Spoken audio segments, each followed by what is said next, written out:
आज AI के time पे जो है ना क्या क्या पॉसिबल है। तो यहाँ अब जो मैं चीज़ दिखाने वाला हूँ वो नेक्स्ट लेवल है, अभी तक आपने कहीं नहीं देखी होगी। ये है अपन अभी डबलिन सिटी सेंटर में। ये लोग यहाँ से कम्युनिकेशन कर रहे हैं और ये कोई और कंट्री है, ये यहाँ नहीं है। ये जस्ट एक काइंड ऑफ मिरर है।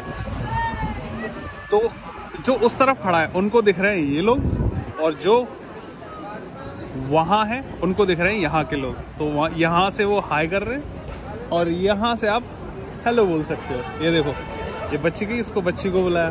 तो है ना अमेजिंग चीज़ कि आप जो है एक देश से दूसरे देश या फिर कहीं और भी आप कम्युनिकेशन कर सकते हो by this only this mirror. This is like a time travel, the real time travel. See?